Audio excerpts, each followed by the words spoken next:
கோடானு கோடி விஜய் டிவி ரசிகர்களுக்கு இனிய காலை வணக்கம். இது ஜோதிட தர்பார். பாரம்பரிய ஜோதிடம் குறித்த சிறப்பான தகவல்களை நம்மிடையே பகிர்ந்துக்கிறதுக்கான 2 சிறப்பு வல்லுநர்கள் வருகை தந்திருக்காங்க. மதுரை அமரர் PS ஐயர் நினைவு ஜோதிட ஆய்வு மைய தலைவர் திரு S கிருஷ்ணமூர்த்தி அவர்கள். வணக்கம் ஐயா. வணக்கம். அதன் செயலாளர் திரு G அழகுமலை அவர்கள். வணக்கம் ஐயா. வழக்கம் போல நம்ம தர்பாரோடைய நடு நாயகராக வீற்றிருக்காரு நம்ம குருஜி ஐயா. வணக்கம் ஐயா.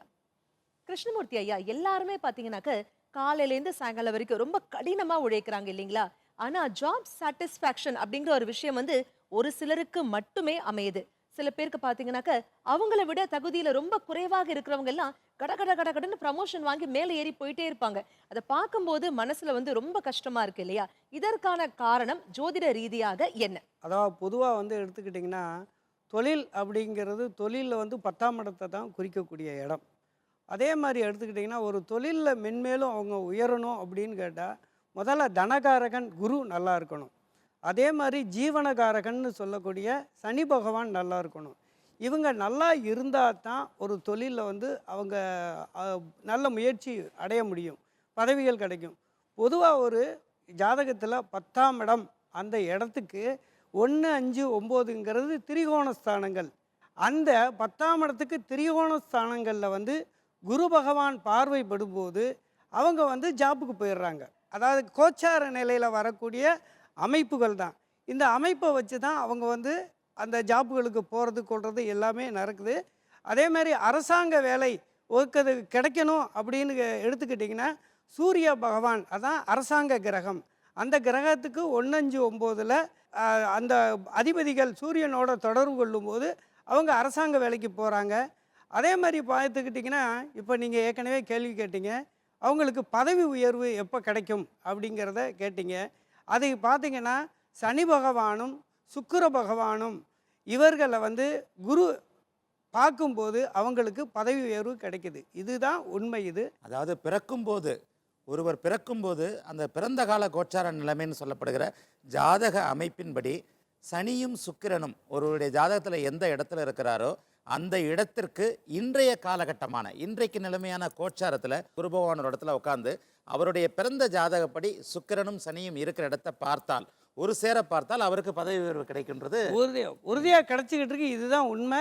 குருஜி ஐயாவே அதை ஏற்கனவே சொல்லிக்கிட்டு இருக்காங்க. அதுதான் உண்மையான விஷயம். தெளிவான விளக்கம். அதே நேரத்தில் இப்போ நம்ம ஜீவனக்காரகன் சனியை சொல்கிறோம், இன்னொரு முறையில் ஜீவனக்காரகன் நம்ம சூரியனையும் சொல்லுவோம். அரசாங்க கிரகம். அது ஜோதிடத்தில் தொழில் காரகன் அப்படின்னு சொல்லிட்டு 2 கிரகங்களை சொல்லப்படுது. தொழில் பண்ணுறதுக்கு 2 கிரகங்கள், சனியும் சூரியனும். இப்போ 2 கிரகங்கள் தொழில் பண்ணுவதற்கு அமைப்புள்ள ஒரு கிரகம்னா 2க்கும் கண்டிப்பாக ஒரு வித்தியாசம் இருக்கும் இல்லையா? இப்போ சனியும் ஒரு தொழிலை கொடுப்பார், சூரியனும் ஒரு தொழிலை கொடுப்பார்.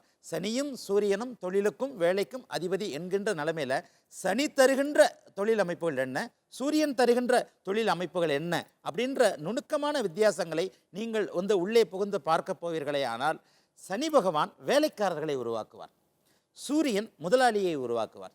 ஏனென்றால் சூரியன் தான் தலைமை பொறுப்பிற்கு காரணமானவர். ஒரு நிறுவனத்தை தலைமையேற்று வகிழ்த்து, அதாவது 2 விதத்தில் வேலை கிடைக்கும், 2 விதத்தில் சம்பளம் கிடைக்கும். வேலை செஞ்சாலும் சம்பளம் கிடைக்கும், தொழில் பண்ணாலும் சம்பளம் கிடைக்கும்.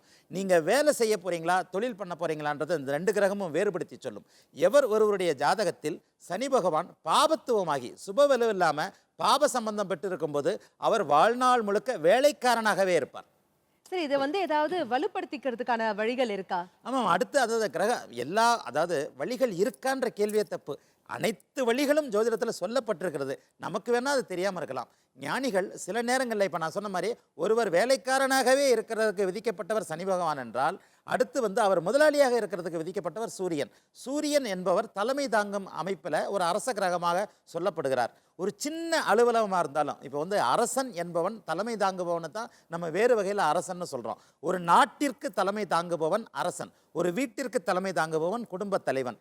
ஒரு 10 பேர் வேலை செய்கிற ஒரு சிறு அலுவலகத்தில் இருக்கிற மேனேஜர் எனப்படுகின்றவரும் தலைவர் தான். இவருக்கும் சூரியன் வலுவாக இருக்க வேண்டும், அவருக்கும் சூரியன் வலுவாக இருக்க வேண்டும்.